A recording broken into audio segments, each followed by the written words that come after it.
أعوذ بالله من الشيطان الرجيم بسم الله الرحمن الرحيم الحمد لله رب العالمين والعاقبة للمتقين ولا عدوان إلا على الظالمين وأشهد أن لا إله إلا الله وحده لا شريك له وأشهد أن سيدنا وحبيبنا وعظيمنا محمد عبده ورسوله اللهم صل وسلم وبارك عليه وعلى آله وصحبه أجمعين أما بعد. Alhamdulillah Rabbil Alamin, toute la louange à Allah, Seigneur du monde, le climat, le miséricordieux, qui sa paix et son salut soit sur le prophète Mohammed sallallahu alayhi wa sallam, sur sa noble famille, ses vaillants compagnons et tous ceux qui vont suivre leurs traces jusqu'au jour du jugement dernier, qu'Allah nous compte parmi eux.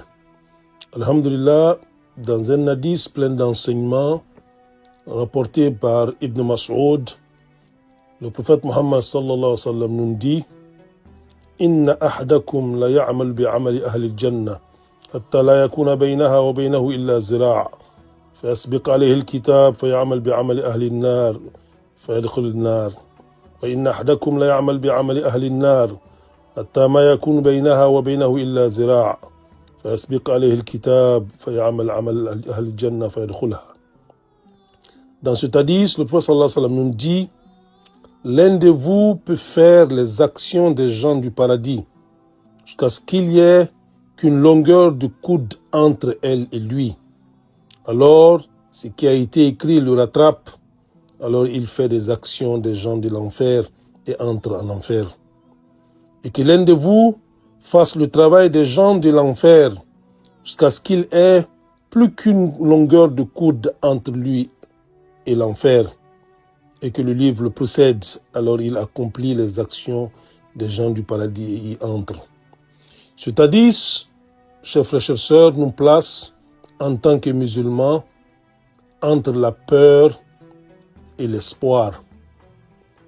La peur pour nous empêcher alors d'être autosatisfaits, pour nous montrer que quelle que soit la voie de la droiture sur laquelle nous sommes aujourd'hui, alors rien n'est encore gagné.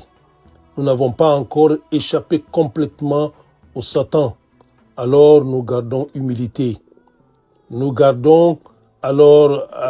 restons sur le cap de notre adoration. Nous ne sommes pas autosatisfaits, nous ne sommes pas orgueilleux. Parce que nul ne sait alors qu'est-ce que sera sa fin.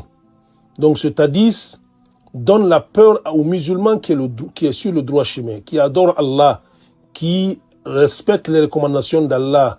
Et ce musulman continue cela dans l'humilité et continue à prier Allah afin qu'Allah lui accorde une bonne fin.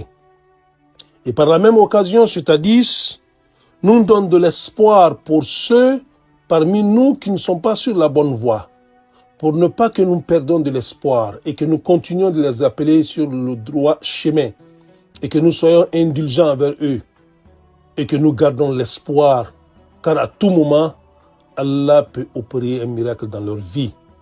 Donc, cette peur et cet espoir, alors doivent être le quotidien du musulman. Nous avons peur, même si nous sommes sur la bonne voie, nous avons peur et cette peur-là nous inculque l'humilité, et nous inculque la sagesse et nous donne la persévérance dans ce que nous faisons. Et par la même occasion, nous ne désespérons pas, que ce soit pour nous-mêmes ou que ce soit pour les autres, de la grâce d'Allah. Nous continuons à être indulgents, nous continuons à garder de l'espoir que ceux-là finiront par alors voir la voie du salut et suivre cette voie pour leur bien ici-bas et pour leur bien dans l'au-delà.